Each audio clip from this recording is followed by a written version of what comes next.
Hey, good evening.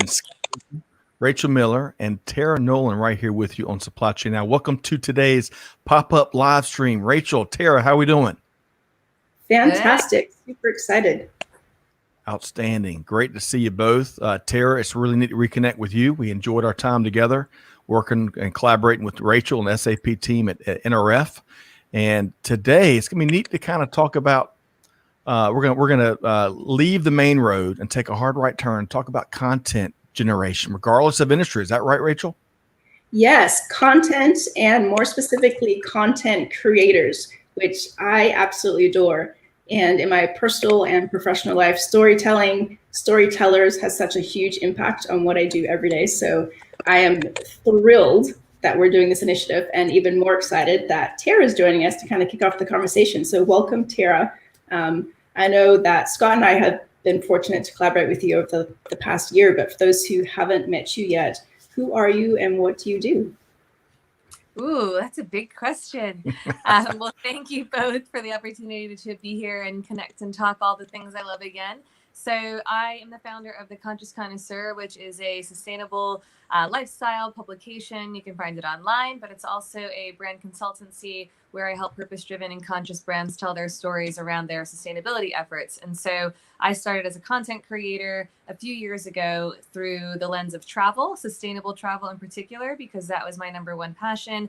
And then through the years, the more I learned, the more I educated myself, that really enveloped into everything. And I'm also a global media and advertising executive by day. So understanding communications from creativity to PR to just global growth is really my wheelhouse. And so I believe that all brands have a responsibility to act responsibly and ethically. And so I have kind of these both sides of me rolling into one ball of joy, if you will, when it comes to the content I put out there, specifically through Instagram and a plethora of different things. But I know that's probably a question we'll get to in a minute, so I'll stop there.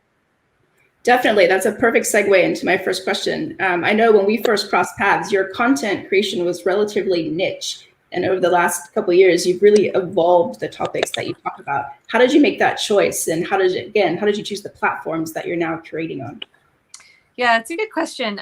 It took me a while to make that pivot, actually. I think that when it comes to being a content creator, I started, like I said, around travel. And initially, I was really wanting to get into more of the hospitality destination marketing industry. Travel is always something that I've done leisurely, but also I've been an expat many times. I'm currently living in St. Bart's now since November. So travel is just part of who I am. So once I kind of decided, okay, I don't want to be a travel blogger, despite the fact that a lot of the content I share on Instagram still is very destination related. It's just merely a reflection of my actual lifestyle.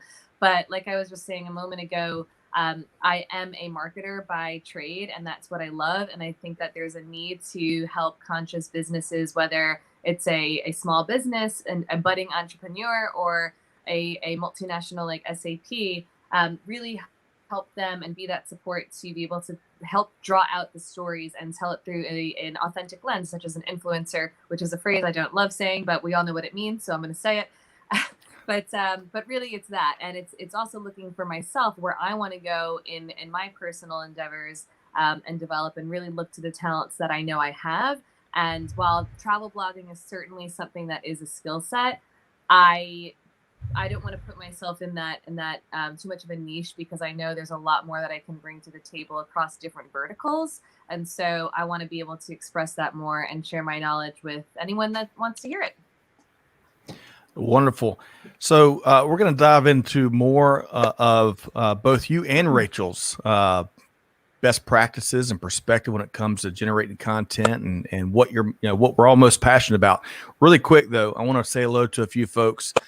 Peter and Sneha, great to have you here. Richard, great to have you here. Juan from Lima, Peru via LinkedIn, great to have you here as well. And Peter says he's making pasta sauce, currently almost done, another 30 minutes of simmering. So, hey, we're talking cooking like we were talking pre-show, Rachel.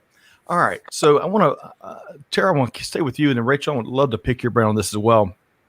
We all are, when it comes to creating content, we're all probably passionate about certain components of our own personal approach. So Tara, what are a couple things, a couple of rules of thumb you have when it comes to creating content?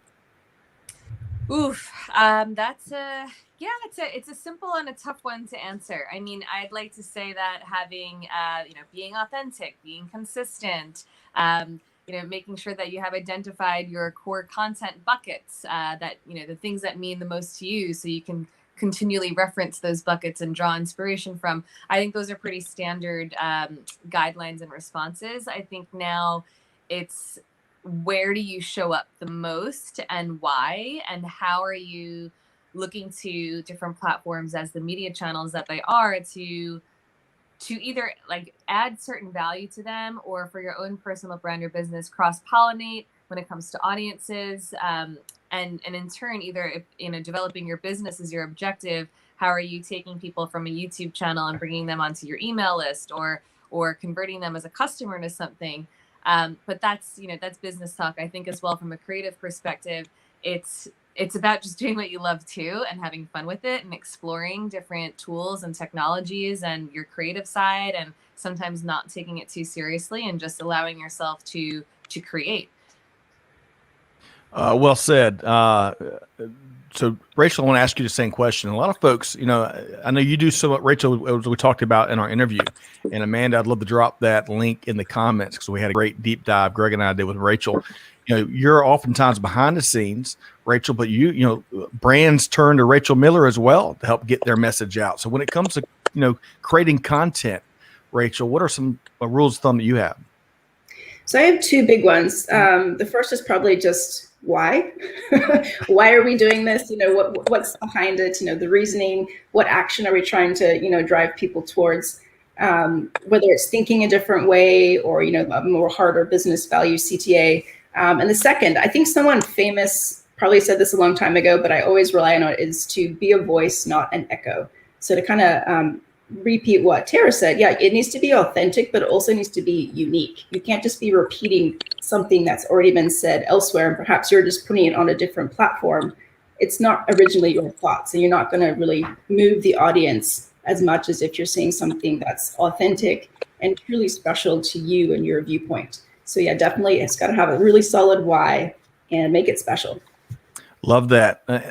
This is a really neat conversation, because as much as we produce content here at Supply Chain Now, we never talk about producing content, so this is really neat to talk shop kind of with you and Tara. Really quick, I want to recognize Sarbjeet is with us, and Sarbjeet, talk about creating great content.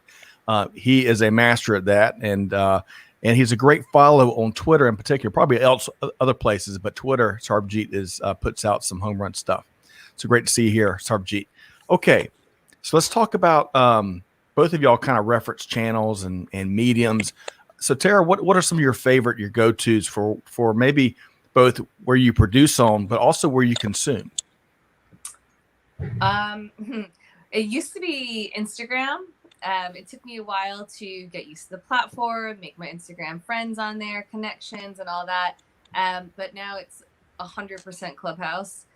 I started using the platform a couple months ago, I think early January, and I just love it for so many reasons. I could go on a lot about it, but it ultimately is a great forum, because you get to really connect with, at a human level, other people that are super like-minded. And I'm not just talking about people that like to go to the same, beach destination. It's really deep interests. Really, people get really vulnerable on there. I've found a lot of different marketing pockets. I created my first club yesterday called Conscious Marketing, because that's a new feature they just rolled out, and that's been a whole, discussion topic very heavily on the platform today. But it's really an amazing networking tool, and it's really in the situation of the world right now, it's kind of the only networking tool. I have made connections on there. They've gone to LinkedIn conversations, to email, to this. It's a highly cyclical, very high converting opportunity from a business perspective, but also from a human perspective, and just connecting with others. It's really beautiful. And it's exciting, because it's this new tech that we have to, place bets on. And so coming from the media side, it's like, oh, like, how are they going to monetize? I have these ideas. Like, how are they? So we're asking ourselves all these questions, brand safety, all these things. And so it's just an exciting time right now because it's still so new. So everyone's so hyped up about using it. But I've also made some really solid connections on the platform in a couple of months only. And I feel like I know these people, I want to do business with them. So it's crazy how much we needed it and we didn't even know. and that phrase could probably be applied to a lot of things, but I'll tell you, Tara, you were the first person to ever mention Clubhouse to me. You were clearly an early adopter. You saw the opportunity.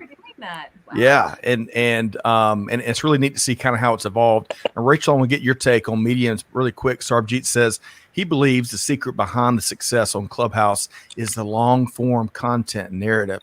And I love that. And Sneha also is a big fan of Clubhouse. So I'm behind the times as usual. I'm going to join the party. Rachel, whether it's Clubhouse or other mediums, what are some of your favorites? Sure. Well, Twitter was my first social media love, and Twitter's my bae always. I love the brevity. You really have to truncate your thoughts. And if you can't say it in 280 characters, you don't know enough about the topic. It used to be 140. Now they've given us a little bit of a buffer, but still it's relatively short. I'm a visual person, so Instagram, I love what people are doing on that platform. And Clubhouse, yeah, it's the new kid on the block, but it's intimate, and I think to echo Sarjeev's, it is long form. I think we went too snackable for a while. We went to TikTok, and it's like, okay, what do we just have like a gnat's attention span? And then people are spending literally hours in one room on Clubhouse. And like Tara said, they're having these really fascinating deep dives on topics. Which is really refreshing to see that humans are networking and bonding and just communicating in this way. So it's, I need to spend more time there. But I've enjoyed the conversations that I've been a part of thus far. Love it.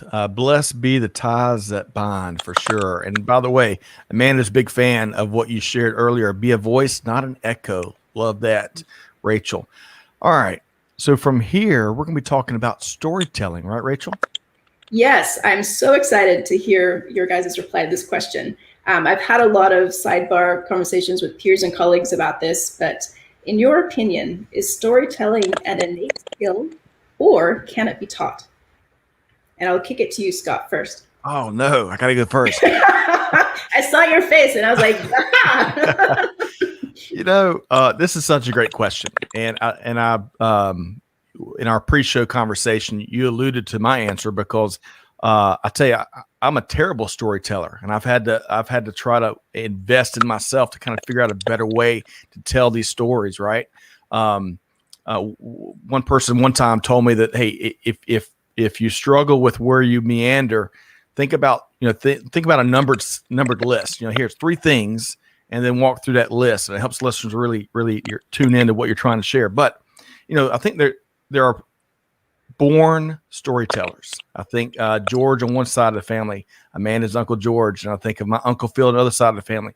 They are wonderful storytellers. It seems like from birth. But then there's other folks that I think develop they kind of find their voice, which I think we're going to talk about here a little bit. They find their voice. They really practice. They practice delivery, and they figure out how they can be successful and effective at conveying that story. And then it's almost rinse and repeat at a certain point. Tara, what are your thoughts? I think yes and yes. I think that having the innate skill of being a storyteller is definitely something people have. My father, for example, knows how to tell a great joke, right? And there's nothing like hearing a great joke told to you, and it's because it's kind of a mini story with a kick, right? So I think that it is definitely something that's built in. However, also is something that could be taught, but that takes practice. So it's, I say yes to both. And I think when it comes to content creation, it's kind of a whole different ballgame because, I'm thinking of like an Instagram caption, for example. I think there's storytelling elements in there, but then it kind of crosses into copywriting. But then when you think of what copywriting is, there are elements of how you tell a proper story when you do the copy. So yes and yes. Yeah. Yeah, that could be. I'm actually hopeful that you guys answered that way because that was my wish. Because I'm constantly telling my daughter, practice makes perfect. So if it doesn't work in this instance, then I'm a liar. But yeah, some people, like I remember from my childhood, you had friends who were just 10, 11 years old, obviously fantastic storytellers. But I have seen over the last few years with new platforms coming up and people, they really find their home platform, whether it's Clubhouse or, live streaming, and they just blossom. They've just hit their stride. They're like, this is giving me my voice. So yeah, I think to Tara, it's yes and yes. So quick follow-up question. First, I want to get to Juan here. So Juan, you're looking for informational security and supply chain management. Hey, this is kind of as we called it, a pop-up live stream. This is about a topic we typically don't talk much about here at Supply Chain Now. But you can tune in to tomorrow that we have the Supply Chain Buzz at 12 noon Eastern time, and this coming Thursday at 12 noon, where we also talk live about some of the key issues in supply chain. So stick with us, Juan. So quick follow-up question, Rachel.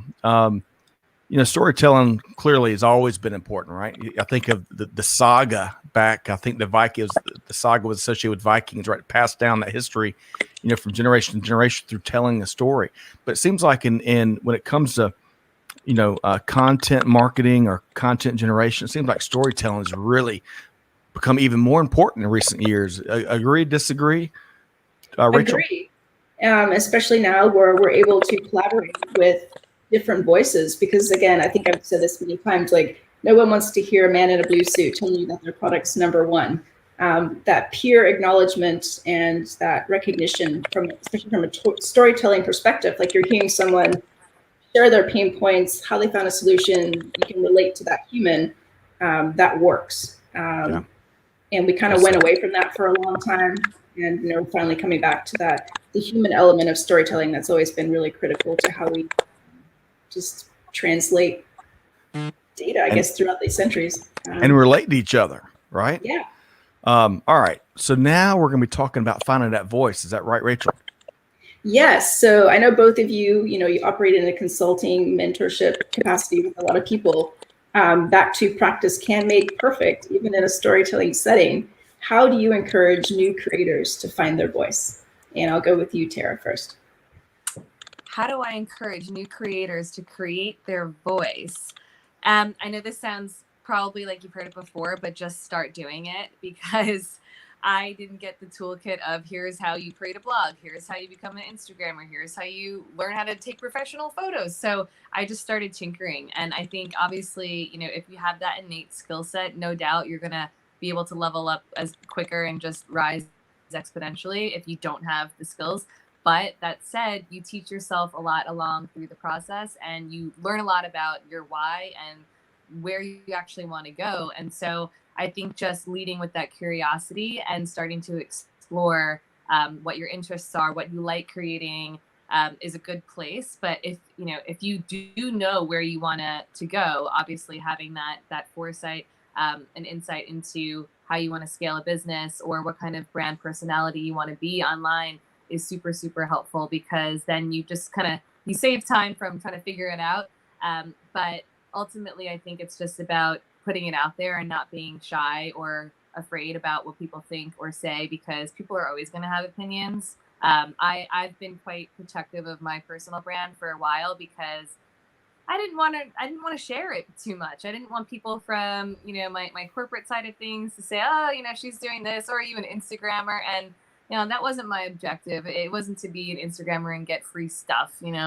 It's not that that's what Instagrammers do, excuse me, but it's a misnomer. But yeah, it's you're putting your heart and soul out there and your talents, and you're really kind of bearing it all. And back to the point about being authentic, I don't lie about what I'm doing, what I'm up to. I don't say things I don't believe in, and I try and be as real as I can, as much as I want to. And so I think it's just about getting comfortable with yourself and your own voice and just putting it out there. Yes, there are a few contexts where just doing it is the absolute best advice, because you need to build a body of work. You can't just feel really good about these ideas that you have on paper. You actually need to start building them. Yeah, so, and when people sometimes you see things go viral that were unexpected, and so it's a bit like, well, I believe there is some kind of calculation to how you get a piece of content to go viral. Sometimes the internet just freaks out over something, and boom. So I think, you just gotta do you and see what sticks. And to your point, Rachel, full circle, it's like you have to be unique. Otherwise, no one wants to see the same photo of, that pose in that place. I mean, right? Like the 100th TikTok dance, the same damn moves. Yeah.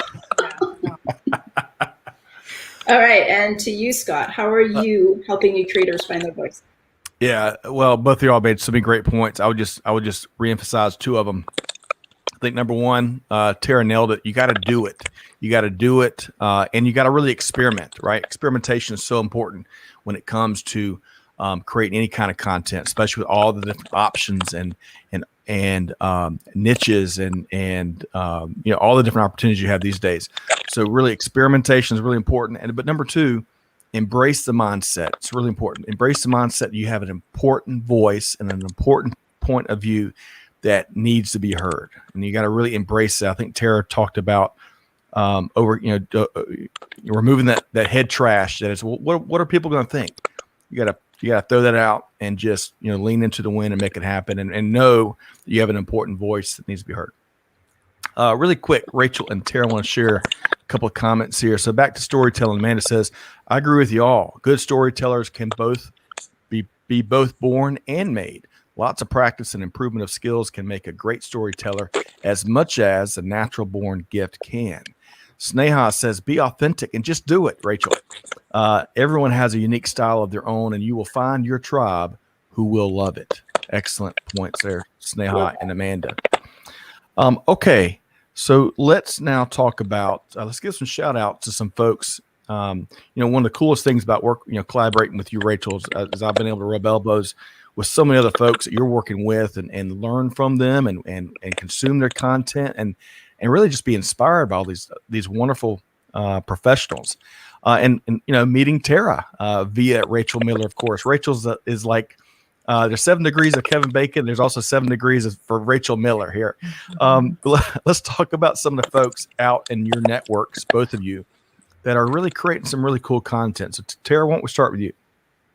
Ooh, creators of content. I mean, like I mentioned before, I'm really, really, really onto Clubhouse right now. And so I don't know I'm on my phone, but there's a lot of clubs I like. One is with my friend Scott. They're a lot of marketing stuff, but he's got a sustainable growth marketing club, and he's done such a good job in the past couple of months of just really building community and really talking about things that I love to, around ethical marketing, conscious marketing. So it's been nice to see his approach to using Clubhouse as a vehicle for that. But I think that there's just an enormous amount of conversation going on right now. I've created another group on Clubhouse, or a room rather, I should call it. That's a weekly, and it's Mastering the Art of PR. And I've curated that with a bunch of different PR experts, and the women are phenomenal. So Dahlia Strum is one such lady. She is a professor, I believe, at the Fashion Institute of Technology.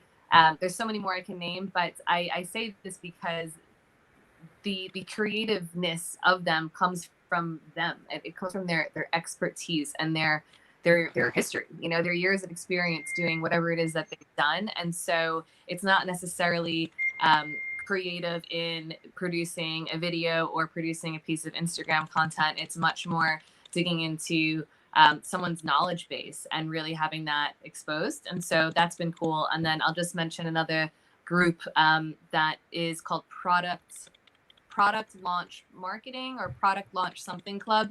And they have been bringing in C-suite leaders, I think like once a week. They had Reed Hastings from Netflix speak for like an hour, I think 2 Sundays ago. And they're really looking to either like celebrity talent or C-suite celebrity talent to just bear it all, share the stories. And it's amazing to see that room just kind of blow up. I think they had about 100,000 listeners in a span of 12 hours a couple of weeks ago, and they're just growing. And so their stance on creation is kind of cool, because they're using the Clubhouse space to allow access to people that you probably pay a couple $1,000s, if not more, to hear speak at a traditional conference. And so I think that's a really cool way to allow that exposure to happen and get people's ears open to a really fantastic talent that maybe they wouldn't have the chance to hear before. I think, Tara, you're speaking to that democratization element that is alive and well, and it's really fueling content creation and engagement and connections globally. I think that's one of the coolest things about this information age we live in.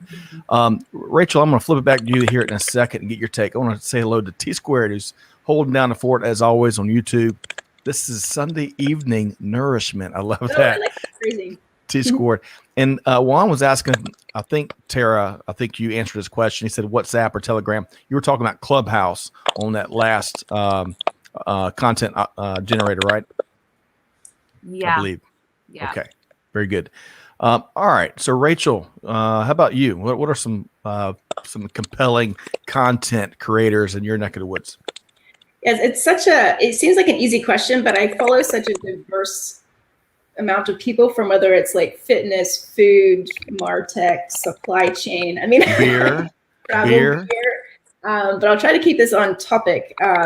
So Christopher Penn, I don't know if you guys follow him at all. He's kind of an OG marketer, really dedicated to data analytics across all the platforms. And he has this amazing newsletter. I don't know how he does it every day, but it's just like this 3-page monstrosity with suggested content he's created on YouTube, podcasts, various other things. He's a content powerhouse. And he shares it in all ways. You want to read it, listen to it, watch it. He's got you covered.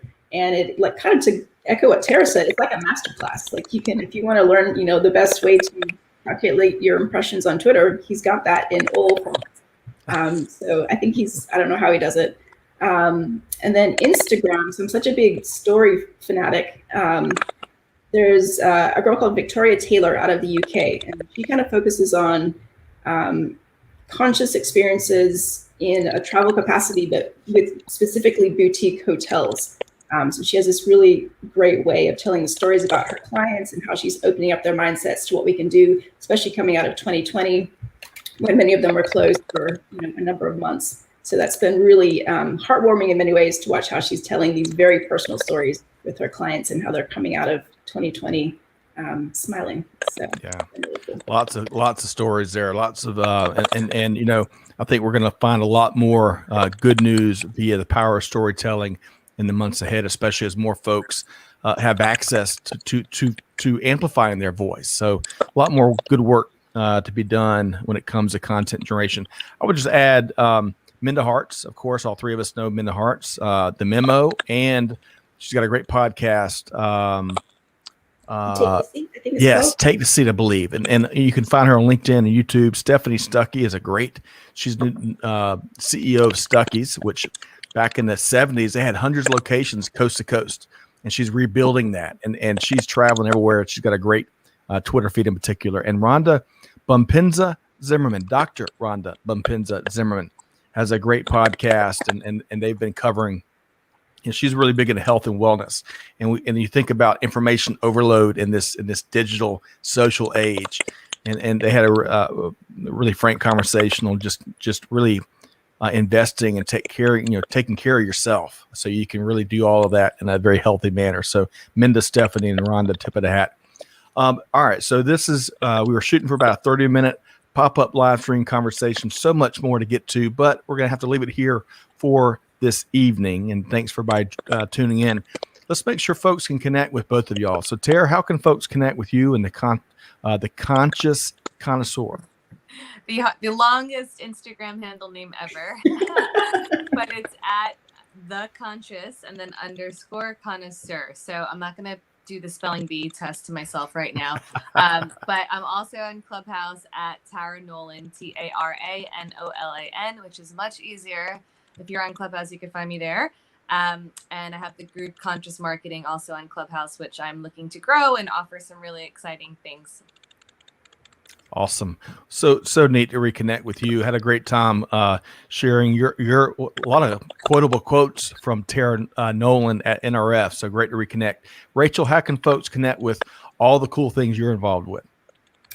I think I'm almost everywhere these days, and I've tried to keep my handle consistent. So it's Rachel Lou Miller, Twitter, Instagram, LinkedIn, Clubhouse, probably on TikTok. I just don't look for me there. But I definitely welcome any connections.